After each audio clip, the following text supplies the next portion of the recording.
5 seconds. Lives. All right. Hey, everybody. Welcome to the Multiverse Show, Season 5, Episode 4. Thank you guys for tuning in. We got a nice show for you guys tonight. Some cool stuff lined up to talk about. We got Super Bowl. Super Bowl finally happened. Congratulations to the Bucks, proving that Belichick is actually a waste of time and Tom Brady is forever the GOAT. I never thought I would ever. So we'll go into that a little bit. Talk about some of the things that we saw come out of the Super Bowl. But first off, our introductions for this evening. First off, we have the Chief of Achievements, the finally recognized individual of status class, Mr. Undead 3XVI, aka Nicholas Downey. Hey, glad to be here. It's Monday, and I'm actually sober for once. So that's how depressed I am that Tom Brady won another ring. Let's go. All right. We also have the Deletion, survivor of COVID, kicking another vaccine ass, Mr. Mike P. the Truth, a.k.a. Mike P. How you doing, sir? Yo, what's going on, guys? It's Mike. I have emerged underneath from the mounds of snow in the Philadelphia area to rejoin the multiverse. It feels great to be here. Got a great docket of topics planned for everybody tonight, so let's get it started. Also have the Caesar of Cinema, Baron of Britain, Mr. James Wilson. It's also snowing here. It's been snowing here for the past few days.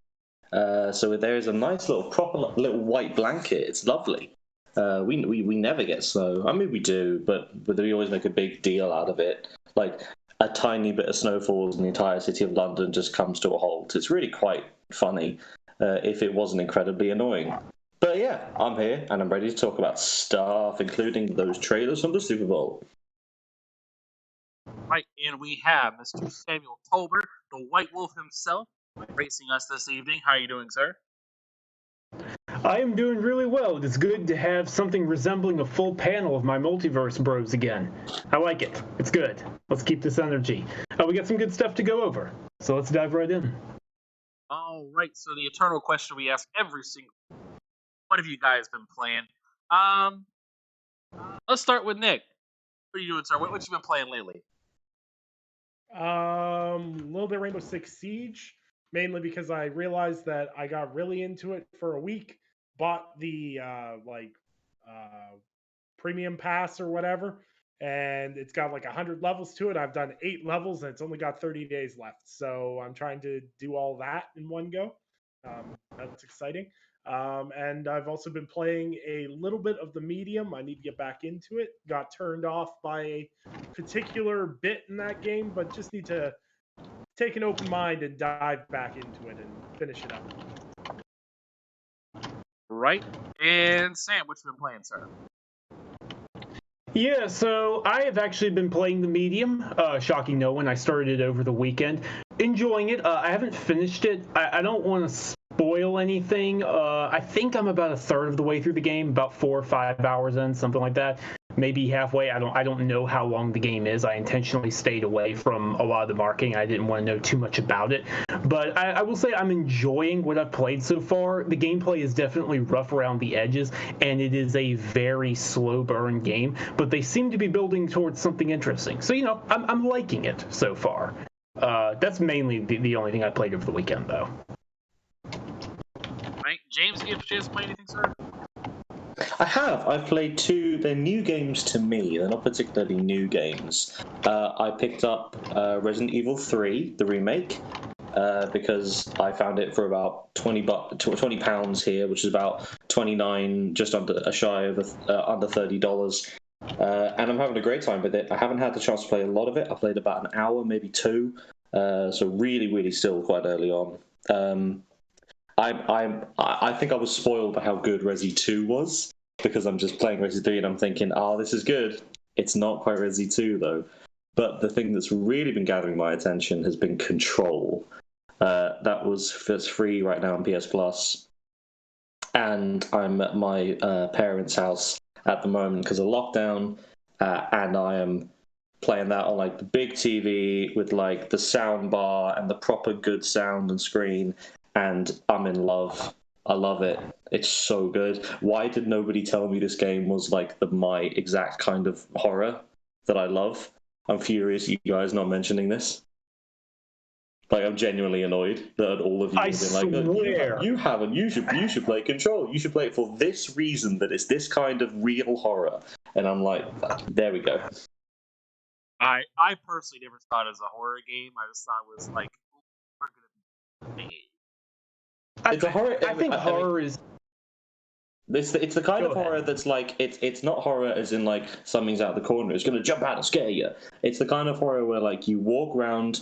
Like, I'll use the opening minutes of the game. You go up the stairs. You talk. You. There's no one there. There's 3 paintings, and then you go around an office sort of corridor. You come back to where you were. There's not 3 paintings anymore. There's 2 paintings, and there's a door that wasn't there last time you went, and now there's a janitor standing there. And I'm just thinking, what the hell's going on? They're messing with my brain, and that's the kind of horror that I like. It's stuff that is messing with me, James, not the person on screen, but me, the person interacting with it. And I'm having a ball. all right. Yeah, and Mike, sir, what have you been playing?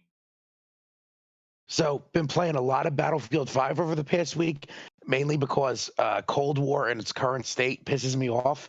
But having a lot of fun with Battlefield, and like a few of the other members on the panel, I have been playing the medium. I haven't finished it yet. Generally, I really, really like it. It is rough around the edges in some points, but overall, it's a good game. I really dig what Bloober Team did with the atmosphere and what they're building towards with the story, and I've been enjoying it so far. So those are the main 2 things I've been working on. First off, before we get started, I forgot to ask James. James, did you get to watch any of the Super Bowl stuff that came out? Maybe not the game itself, but like in terms of all the trailers and such. I watched the first half of the game. I say first half. I mean the weird way it's the first 2 quarters. You know what? While we're here, this is a forum. I've got questions. Why? Why is there an offensive team and a defensive team? Why can't they just do the same thing? Because we're pansies. That's why. Is there an actual legitimate reason? Please feel free to chime in, anybody else as well. But I've always interpreted it as more of a like, hey, we got a fresh group, like the best defense as opposed to or geared more towards offense. So like the team that my local team is the Carolina Panthers. So for us, we always viewed it as when Cam used to play for the Panthers.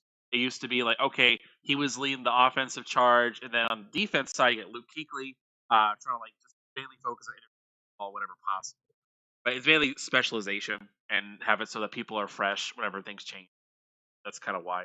Okay, because it just, for me as a person who just loves like the flow of sport, that's why soccer appeals to me so much, because it's like you've got 45 minutes to just here's what's going to happen, and the ebb and flow and the natural progression of stuff. That's why I like. And and American football, just it's too stop-starty for me. I can't get into it. Sure. But putting that aside, the stuff that was the trailer breakdowns, we'll skip to the big one, because as much as Mike and I would love, and probably Sam would love to talk about Old and like Shyamalan's new project. That's what I wanted to bring up today. Oh well, let's do it. Yeah. We've only got. That was the one I was like, we all know about the other ones. That was the one that kind of snuck through. I missed it, so I was like, oh man, I can't wait to bring this one up. I don't know if anyone else saw it. So. Okay. Oh no, I definitely saw it. Of course, it did. So this is M. Night Shyamalan's new film. First one he's done since Glass. Wow. Yeah, I guess so. Not counting his project on Apple TV, which I still haven't watched, but I'm getting to it. So this is his new project starring some people, and I don't have the list up because I thought we weren't going to talk about it. But the premise seems to be, from the 30-second trailer that we got, that there is a beach and some people go there and then they age incredibly quickly.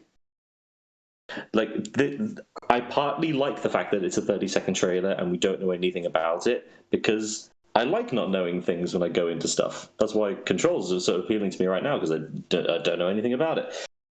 What do you guys think about Old from what we don't know about it? You know, I think you hit the nail on the Okay, head. I'll go very... Yeah, go ahead, Sam. Go ahead. No, please, Mike, please. Okay, I'll go instead. No. I was going to say, I think you hit the nail on the head because I think this is one of those films where the less you know about it going in, the more enjoyment you're going to get out of it. I have high hopes for it. Traditionally, M. Night Shyamalan, he tends to be pretty up and down with his films, with the quality of his films. So like if you go back a few years, The Visit was really, really good. Split was really, really good. But Glass was kind of a letdown in my opinion. So hopefully this one he's back on the upswing with this. I definitely think it's an interesting concept. I'm just curious to see where he's going to go with it because some of his stuff has supernatural elements and other films of his are more grounded in reality, like The Visit. So I'm interested to see what direction he takes this one more than anything else.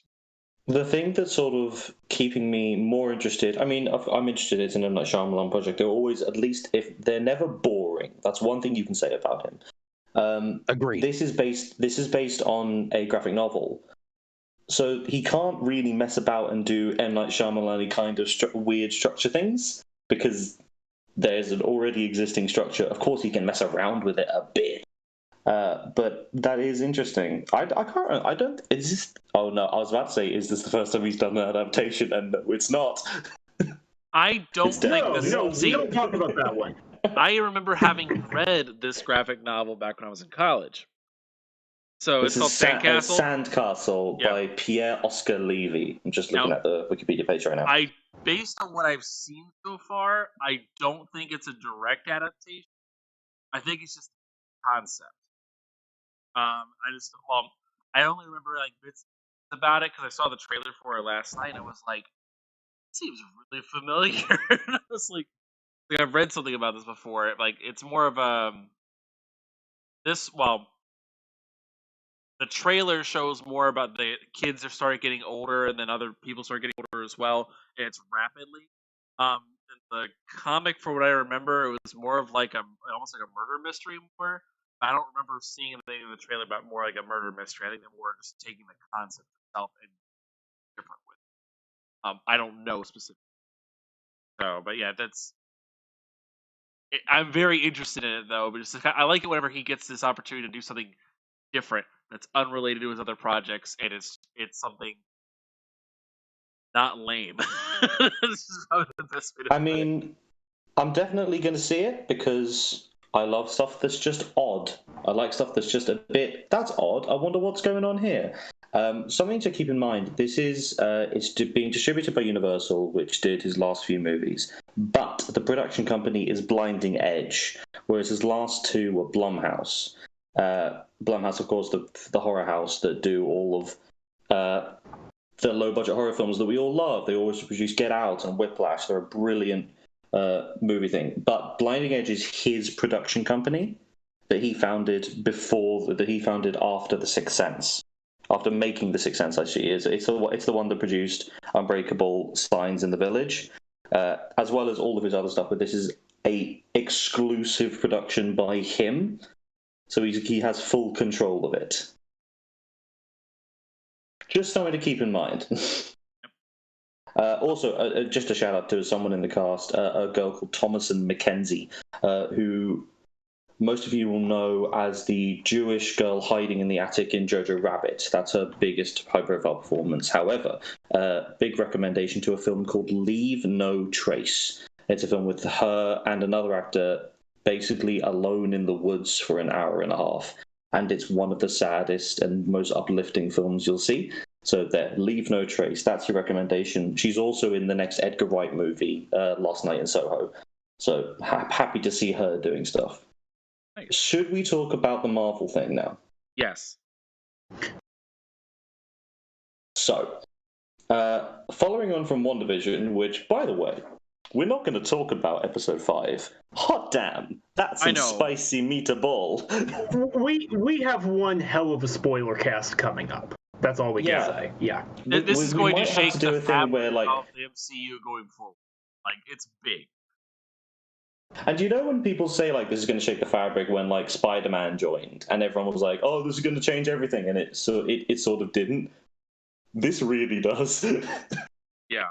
Anywho, for those of you who know, you know. For those of you who don't know, I envy you because you get to enjoy episode 5 for the first time. But we're talking about the Falcon and Winter Soldier trailer. Yay! We'd only seen sizzle footage up to this point. This, of course, was supposed to be the first Disney Plus show, but then it got pushed because of things. I can't remember why it got pushed, because they already finished it. Anywho, we got the trailer for it. Big news is the redesign, not redesign, but update design on Baron Zemo, who's now wearing the purple mask. Yep. Apparently that's a big deal for comic people. I didn't know he wore one. Oh man, I was a big Thunderbolts reader, so like the Baron Zemo is more of a as far as Captain America villains go. How do I put this best? All right, so you got Superman, and like Superman, Darkseid, like that. Darkseid's like the big bad for in terms of the Superman hierarchy. Then you got like Mongol, which is like, all right, a threat, but not a major threat. Helmet Zemo was kind of in that vein, where like Red Skull's number one, and then you got Zemo underneath that. It's kind of like along those. But he has like eclipsed Red Skull, and at least in the MCU. So I'm excited to see him kind of have more of a plan than just causing chaos. I mean, yeah, I'm rewatching all the Marvel films at the moment, and I just finished Civil War again today. It's really gone down in my rankings since I last saw it. I think it might be my least favorite MCU movie now. I know that's a controversial opinion to take. I know. Dude, we still count Incredible Hulk, and like, yes, I'm okay. All right, I can't deal with that right now. I'm not dealing with this right now. I don't have the energy. It basically all boils down to just how terrible a villain Zemo is in that movie. I know there's just too much people. There's just too much of him going, man, I really hope that this thing happens, and then hoping that it does. And he's the luckiest villain in the history of Marvel cinema. Yep. It requires plan required a lot of planning. I will happily do an entire podcast just on this topic at some other time.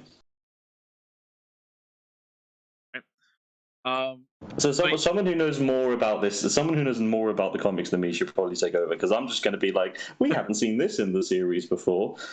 All right, so I'm happy to see Sharon Carter back. I like Sharon. Yep.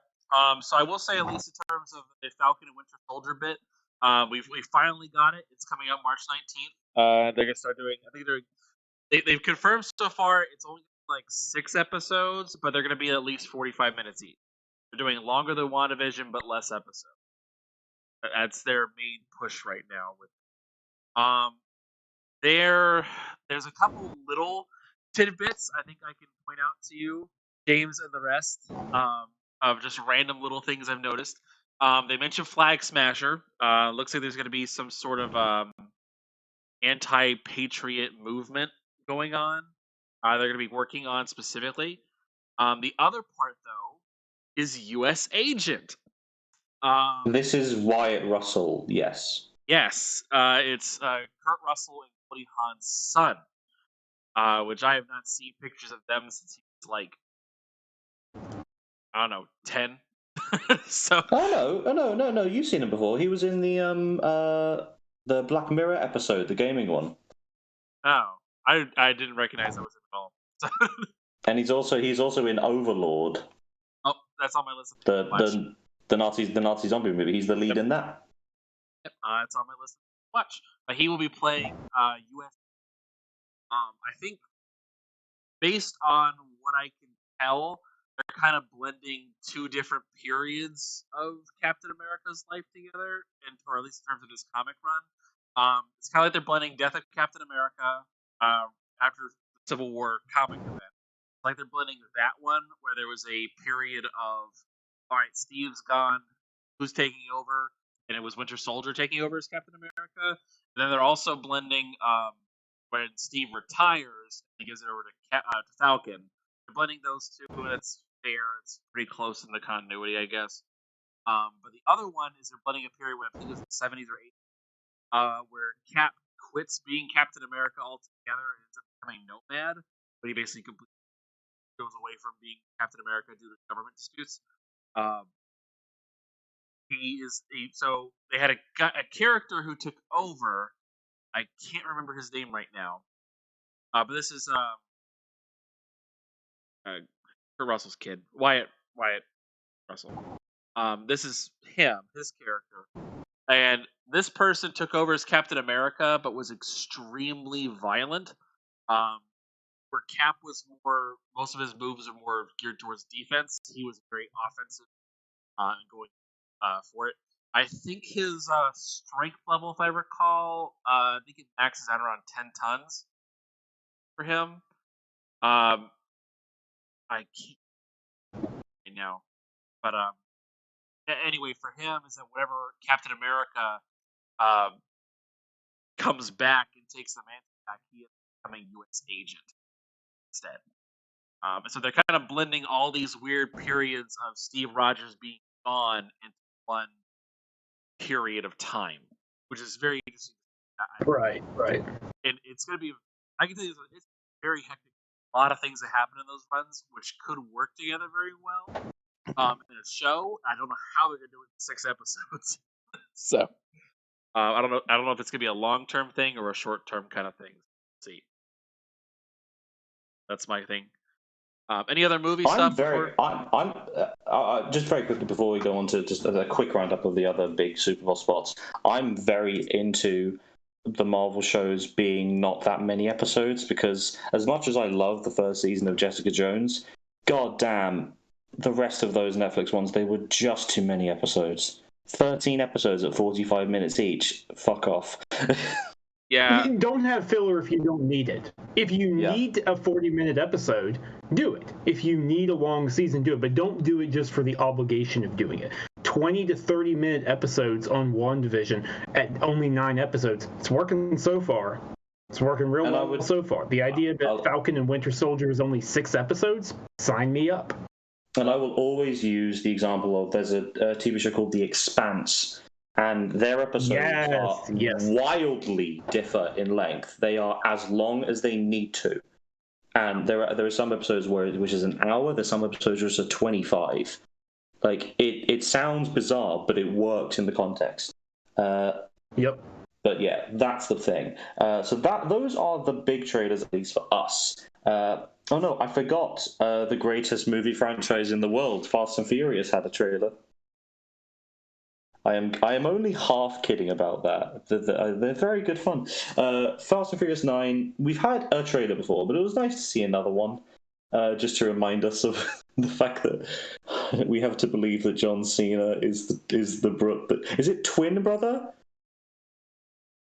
Or is it just brother of Vin Diesel? I didn't see it.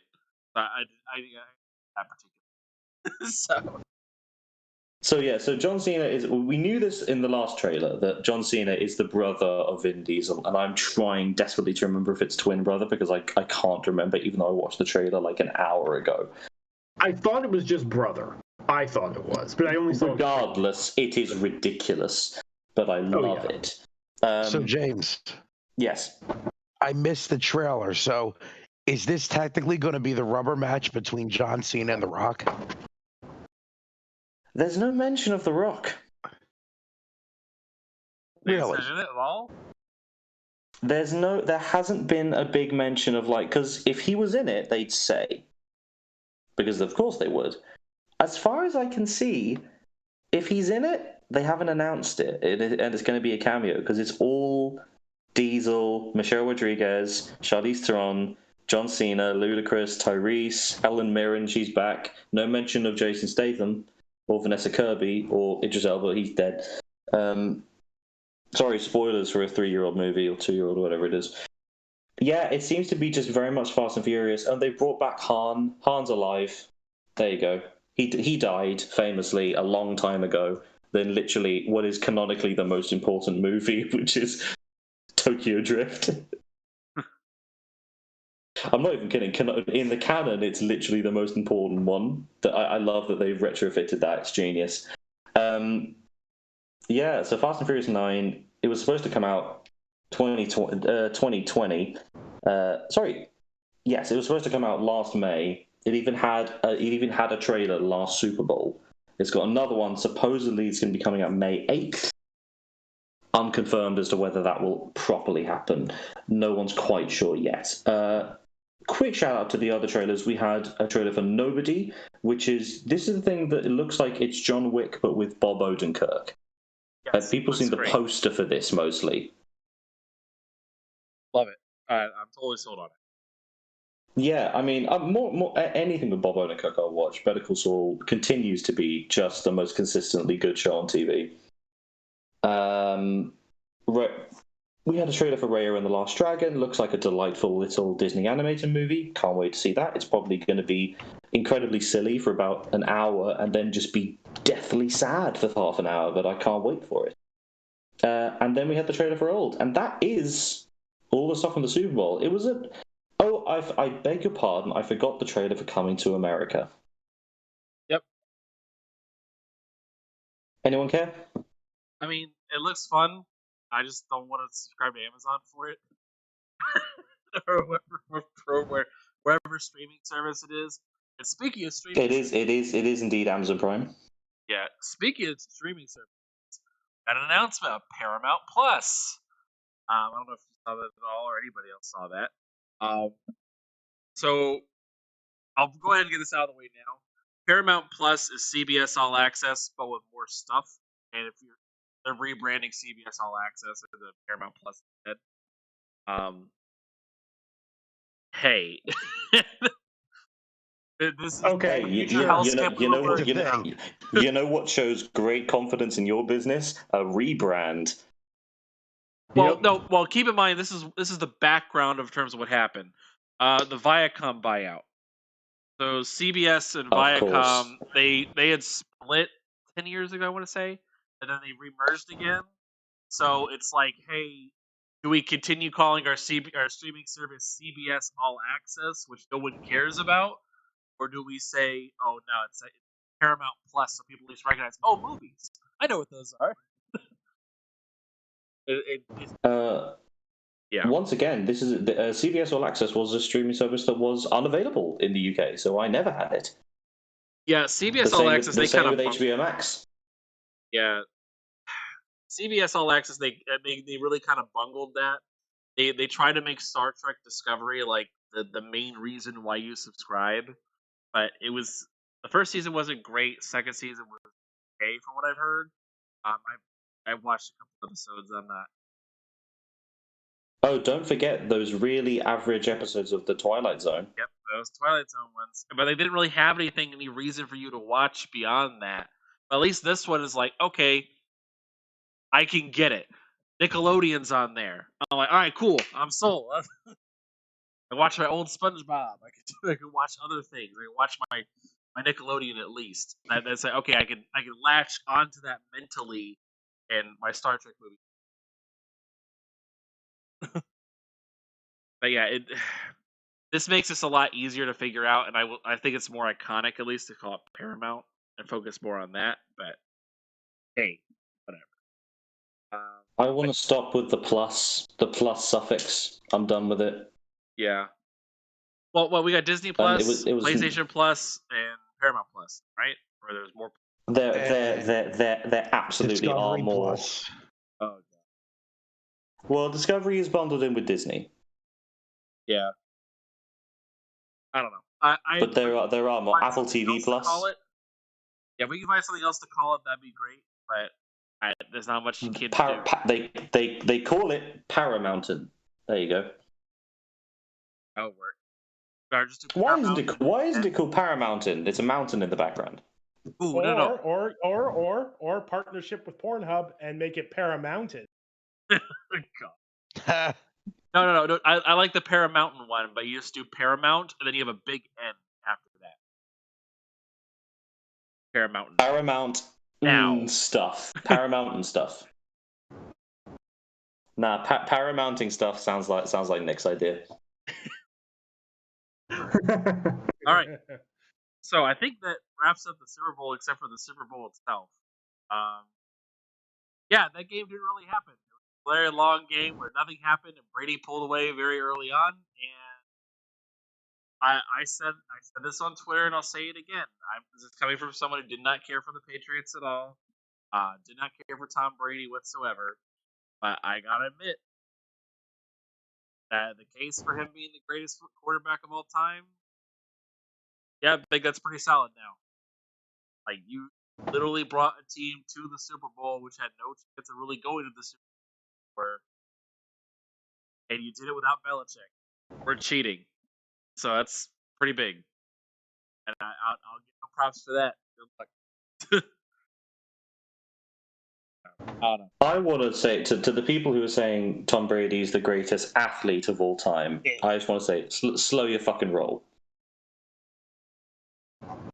Like, I saw that earlier today, or them saying like, "Oh no, Serena Williams is the greatest athlete of all time." Like, two different sports. Like, just two different sports altogether. You could say your position. You could say maybe in your sport. You could say you're the best player, but all time, nah, not comparable. Anyway. Gaming I was going news. to say Michael Phelps, but there you go. And you can do Michael Phelps too. Anyway, so gaming news and such. Sam, we had a bunch of really small stuff that happened over the course of last week. Not much today, but get some financial stuff. Would you please guide us through the news? Yeah, so I'll go over the topics and basically just give a window. If anyone wants to say anything else about them, then they can. Okay? Total War Warhammer 3 was announced. I'm pretty darn sure I'm the only person who cares about that, but that is a very big game for Total War fans and Warhammer fans. It's become a huge franchise on PC, so that's pretty cool. Let's see. Oh, hey, yeah, Nick, you care as well, so that's pretty cool. Robert A. Altman, the co-founder of Bethesda Softworks and CEO of ZeniMax, passed away, unfortunately. So he left a note and talked with, his son made some comments about how in his final days, his dad was very proud of the fact that they had sold to Microsoft, that they were going to be working with Phil Spencer and some other things, and how it was a very bittersweet moment moving forward from that. So that was disappointing because that man basically, if you don't know, is one of the reasons Bethesda grew so big. He pursued their aggressive acquisitions of like Arcane and id Software, Machine Games, things like that, and really grew them into a big third-party powerhouse. So rest in peace. Let's see here. What else have we got? During a financial call in which they talked about how ridiculously well Call of Duty is selling, Activision confirmed that Diablo 4 and Overwatch 2 are not coming out this year. The earliest they will be releasing is next year. Me personally, this is not surprising for Diablo 4, but it raises my eyebrows on Overwatch 2. What do you guys think? I never saw the point of why they had Overwatch 2 in the first place. Just keep adding stuff to Overwatch. Well, so let me jump in about Overwatch 2 real quick, James. So what they're doing with Overwatch 2, what they told everyone was that it's not Overwatch 2 really. It's mainly just, here's the single-player campaign people said they wanted, 2016. But it's still the same multiplayer. So, like, if you have Overwatch 2 and I have Overwatch 1, we can both play it. It doesn't change anything. We still play together. You get next-gen enhancements, and you get all the same content no matter what. So all the new characters, all the new maps, whoever. No matter if you're on the Overwatch 1 or Overwatch 2, is the same thing for the multiplayer component. Except it's the next-gen upgrade being held hostage, and it's the single-player portion. So that's all Overwatch 2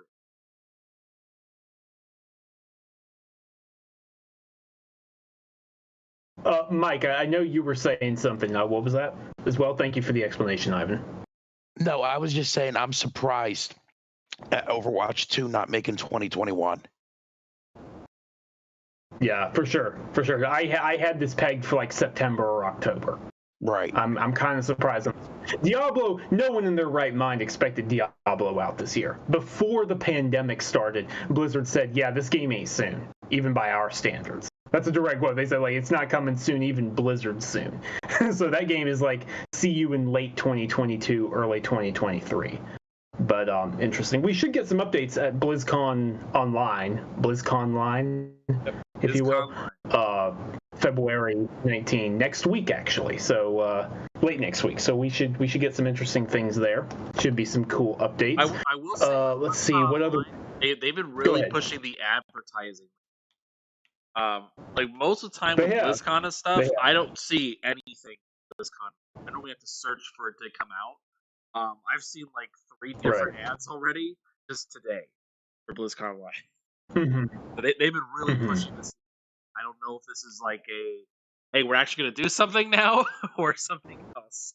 I really don't know what this means per se, if anything. I want to point that out before we move on. Yeah, for sure. It seems like I think we will get some big updates on these games. It wouldn't even surprise me if they give like summer 2022, like a release window for Overwatch 2. I wouldn't be surprised at that at all. This seems to be a big deal. So it should be good. And then finally, arguably the biggest piece of gaming news out of all of these, Mass Effect Legendary Edition. We've known it was real since November last year, but they talked about it in depth. I don't know how much you guys got to see.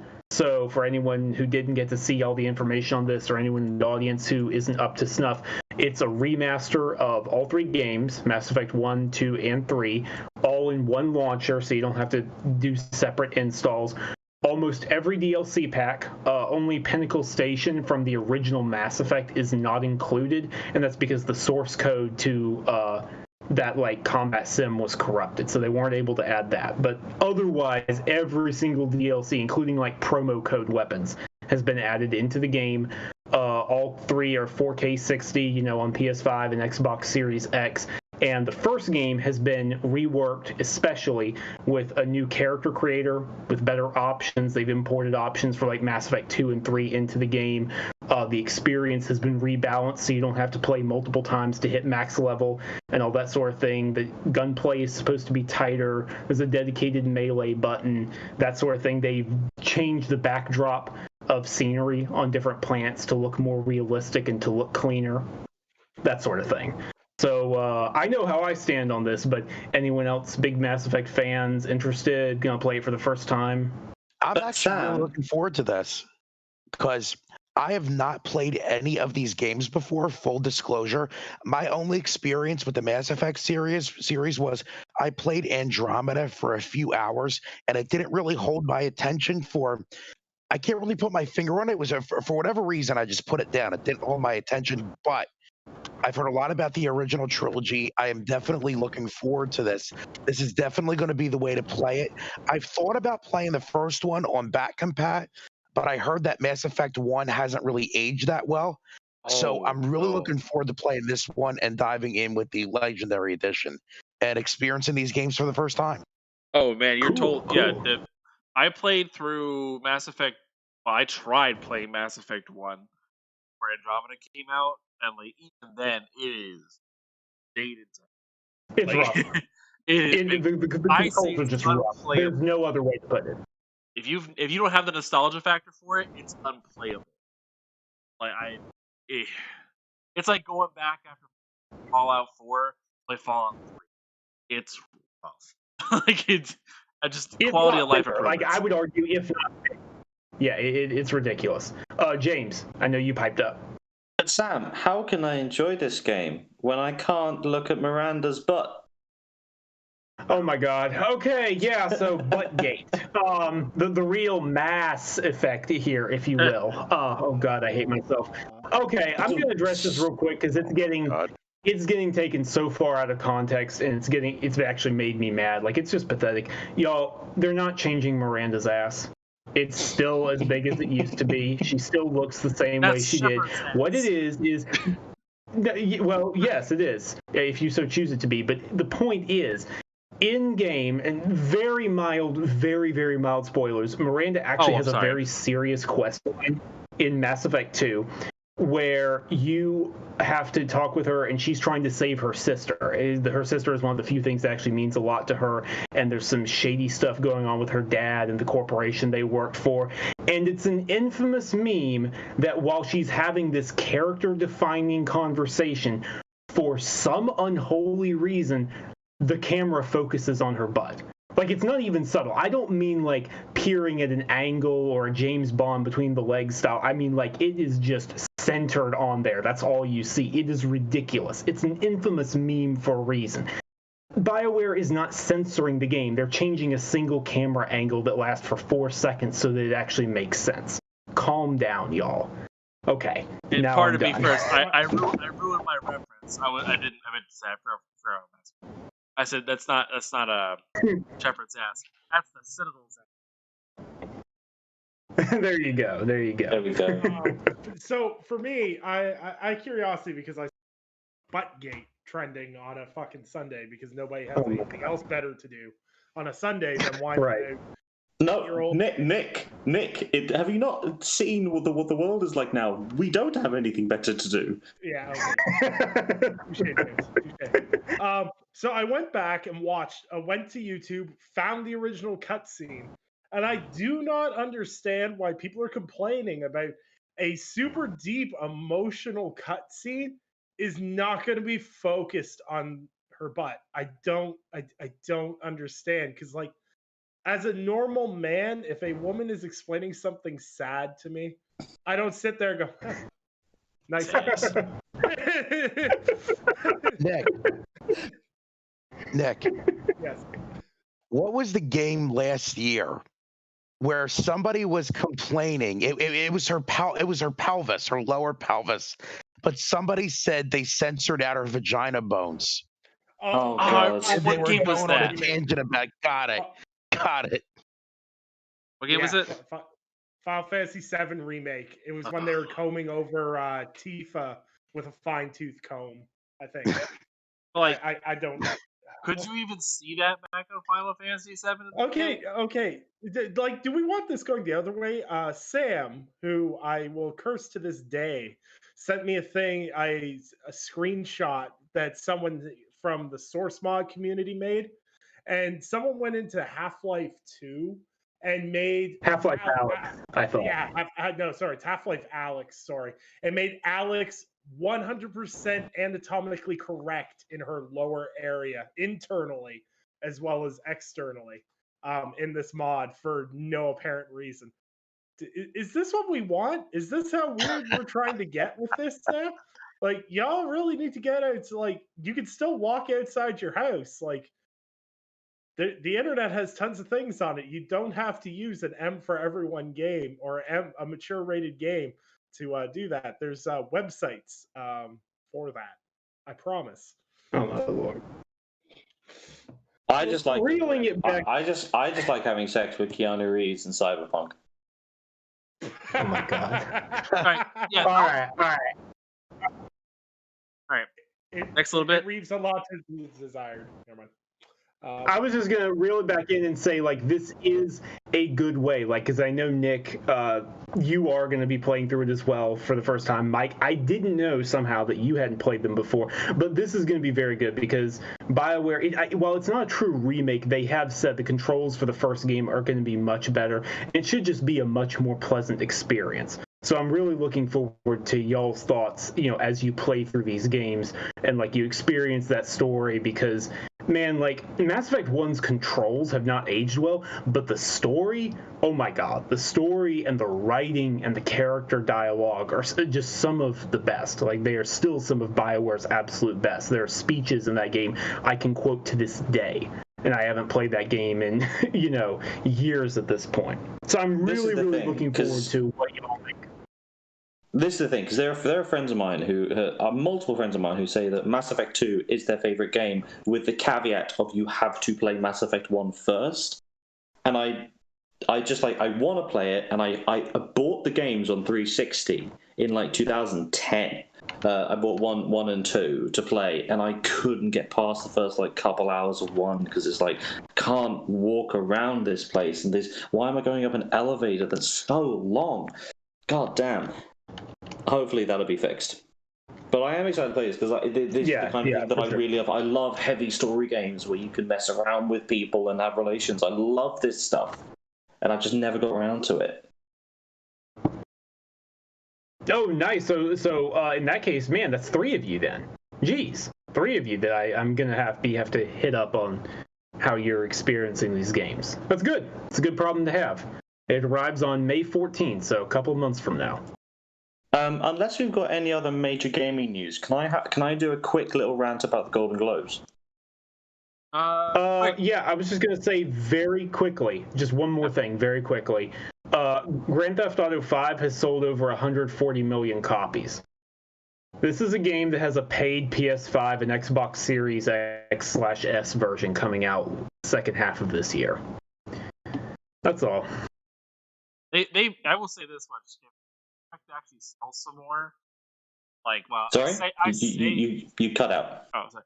I say this, but I would say, like, they're probably gonna sell a bunch more anyway. Like, if they really want to, they got to show like some actual. I think starting to show some age. Like, it's not whatever. But hey, I say this, and Rockstar will drown in cash, whatever. So anyway, all right, Golden Globes rant, then we get out of here. Okay, so first of all, the Golden Globes is ridiculous for a number of reasons. Let's start with the most obvious. It's run by the Hollywood Foreign Press Association.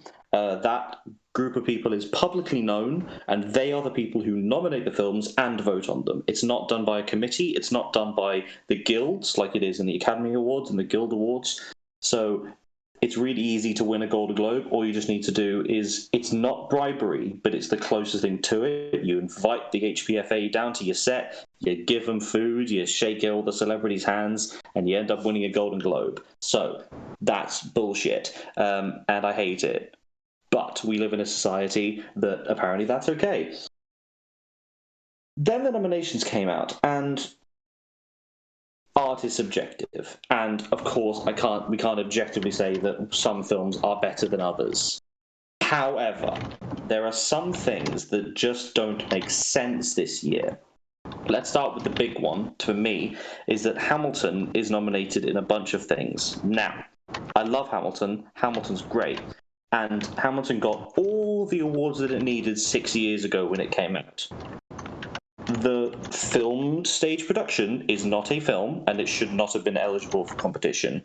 And if it wins anything, I'm going to be genuinely annoyed, because that has taken the place of other good musical and or comedies that it could have been put in that situation, in that category even. So that's point number one. Point number two is the continuing a situation of underrepresentation in Black and women. I do not have time to go into all of the people that could have been nominated, but it's a lot. But the one for me that is just, it's borderline racist and incredibly offensive is with regards to a film called Minari. Has anyone here heard of this? I feel like I have. Is this the one that got slighted that had Stephen Yeun in it? Yes. So this is the Stephen Yeun film. Most of you will know him as Glenn in The Walking Dead. So Minari is an American film funded by Americans, made in America, about people who come to America. However, it is in Korean. It's about it's a semi-autobiographical look at the writer and director Lee Isaac Chung, following his family moving from South Korea to Chicago in the 1980s. So it is a film in America about being American and what it means to be that and what it means to become that. It is a film about the American dream. It's about as American as you can get, and it's put in foreign film because it's in a different language, and it's not. I just think that's just what. And so how the foreign film category works is, like the film boards, like the British Film Institute and the Academy of Motion Pictures in America, and all of the different film boards in different countries submit their films for foreign ceremonies, like the César Award in France, etc., etc. And so in all of the films, it says what country they're from and what board sent them. So you have Another Round from Denmark, La Llorona, not the horror film, from Guatemala, The Life Ahead from Italy, Two of Us from France, and Minari, and in brackets, it just says United States of America. And a part of me is just like, we have failed as a society that the Hollywood Foreign Press Association has not managed to put this film as an American film. I could do much more ranting about the Golden Globes this year, because there's a lot wrong with it, in my opinion, especially the inclusion of the film music. With this is the Sia autism movie, for those who don't know. Nominations a bunch of the place, and also a nomination for James Corden, The Prom, as an offensive stereotype of a gay man. It's just a mess. It's really bad when you look at the film awards coming up and you think, oh man, I can't wait to see how progressive the Oscars is going to be compared to this. So there we go. That is my short rant about the Golden Globes, and I promised it was short, and it was. And need to wrap things up here. Fair enough. Thank you, dude. All right. Anything else we need to cover, Sam, before we head out? No, that's basically everything.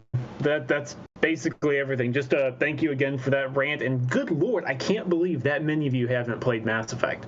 That's bugging me, actually, that we're in the minority here, those of us who have. Because I can't play it. Like, it's just hard to go back to. Oh, yeah, all right, fair enough. Fair enough, but still, I will say like, we're going to have a lot to talk about.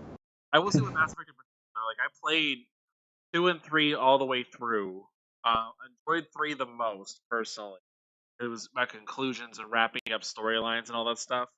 That's, for me at least, that was satisfying.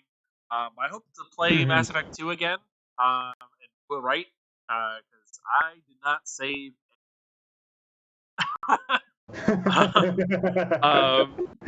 Literally the first part there where you go through the ship and you go through that jump, like half my crew died immediately. I did not do their missions.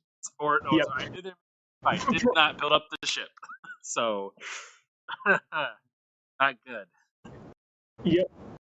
For any of you who are confused, like Nick, or Mike or whatnot, it's not a spoiler. Like, this is part of the marketing. Infamously, Mass Effect 2 has you lead a suicide mission where anyone can die, including you. I have heard of It's like it's quite infamously one of like the best constructed missions in all of gaming. It's really fantastic. Good. But yeah, don't. shit. I highly suggest building up your upgrades for your ship. I will strongly emphasize you probably should do that. Because even if you like do all the character missions and everything, it does not matter. Characters can die just because you're in the ship. Not a good idea. So, anyway, so let's wrap things up here. James, where can good people find you, sir? The good people and the bad people can find me on the tweets at James_S Wilson, where you can see me tweet manically about how Anya Taylor-Joy is going to win 2 acting Golden Globes this year. I'm pretty convinced it's going to happen. Win for Emma and the win for The Queen's Gambit. She'll be the second person in history to win 2 acting awards in the night, and I've already got money on it. Now said out loud, she's not going to win, is she? Ah, well, there you go. Come at me on Twitter and on Instagram. Peace. Nick, where can people find you, sir?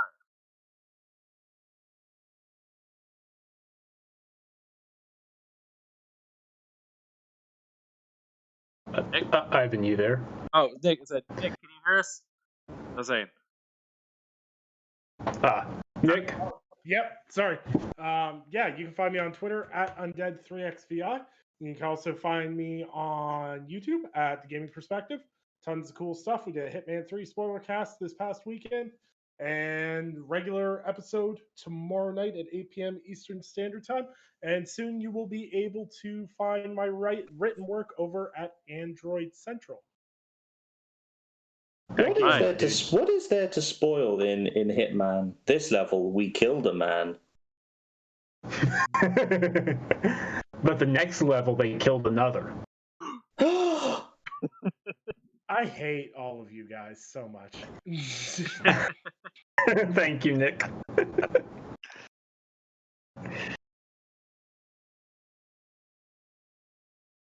All right, my bad, guys. Is that better? Me okay? Yeah, no worries. This row's acting a little weird. All right, and Mike, where can you people find you, sir? All right, people, thank you for joining us for another great episode of the Multiverse Show. You can find me on Twitter at The Truth of Mike P, on Xbox at Mike P The Truth, and you can check out what I write on Level 1 Gaming at lv1gaming.com. All right, and Sam? Yeah, you can find everything I'm writing over at Windows Central, Android Central, and iMore. Come check me out on Twitter at Samuel Tolbert. That's TOLBERT. All right. And I'm Anchorman V2. You can find me on everything, same exact title, Anchorman V2. I will say, first off, go to your local 7-Eleven, and I've been watching Bridgerton lately, so you can judge me accordingly. All right, and see you guys on the Great Show on Mondays. Bye!